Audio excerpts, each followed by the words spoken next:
My middle son is at Jackson.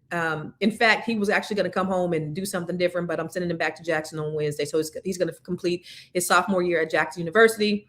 My youngest son, Camille, I often talk about, I can't crack that nut. This kid doesn't really talk that much. Dude is a whole motivational speaker, which I found out that he was a secret motivational speaker. I had no idea, but the boy is out there killing it. You understand me? And I'm so proud of all four of my kids. But this morning I was having a conversation with my middle son, because my middle son, he's just trying to figure things out. And what I want them to know, and this is what we have to let our children know, is that, first of all, you don't have to have it all figured out. And don't feel, because he's 19, like you're not going to know what you want to do for the rest of your life at this stage in your life. And all of my kids had to go through that, but he feels lost in the sauce, right? You got my daughter, she knows what she's doing. You got my oldest son that knows what he's doing. You got my youngest son that's out there just killing it in the personal development space, and he's only 17. And then you have him, he's just like, I'm just floating. And so we were having a conversation, and I was talking to him about impact. And, don't necessarily go for the things that is just going to make you money. Go for what's going to bring impact. Because I know that I have impact on people's lives with the information that I give to them based upon what I've learned. That's what keeps me going every day. That's what wakes me up in the morning. That's what keeps me in. That's what kept me, even when they were younger, first one in the office, last one home. That impact, just helping other people, helping to grow and develop people and give them, impart on them the knowledge and the wisdom that they need in order to make a difference in their lives. So if you are blessed to do something that has an impact on somebody's life, I think it is one of the best feelings in the world. And I always say, and I'm not trying to jinx myself or anything, but I often say that I could die today and die happy because I don't have any regrets. I would hate to leave my children without a mother, but I don't have any regrets. And I know that I've made an impact on somebody's life. And so that's the reason why I do this. That's the reason why I come here every single day, is because I want to have an impact on your life. I don't want a whole lot from you. I want us to be able to build. And that's the reason why I talk about history and the historical context of a lot of the reason why we are in this situation and this predicament that we are in is because of history.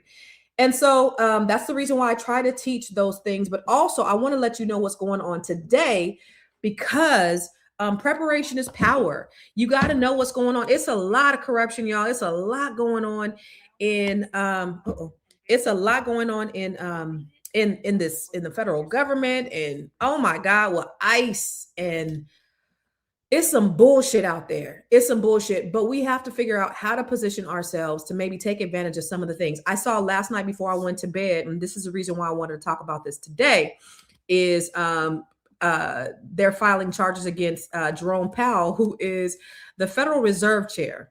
Now, this is part of Trump's revenge tour. If you don't do what I tell you to do, this is the Federal Reserve Chair. He tried to fire the Federal Reserve Chair. I mean, you can't fire the Federal Reserve Chair. He threatened this man. He's tried to put, just like you see Trump putting words in people's mouths all the time. He tried to do that with Jerome Powell, and Jerome Powell embarrassed him and said, no, that's not what it is. And so because of that, there's this retaliation, because he won't arbitrarily reduce the interest rates. He won't do Trump's bidding. And so because of that, now he's filing a suit against him and trying to, and the man is retiring in like 2 months. He's retiring in 2 months. So the point is, he wants to make it known. He's trying to send a message.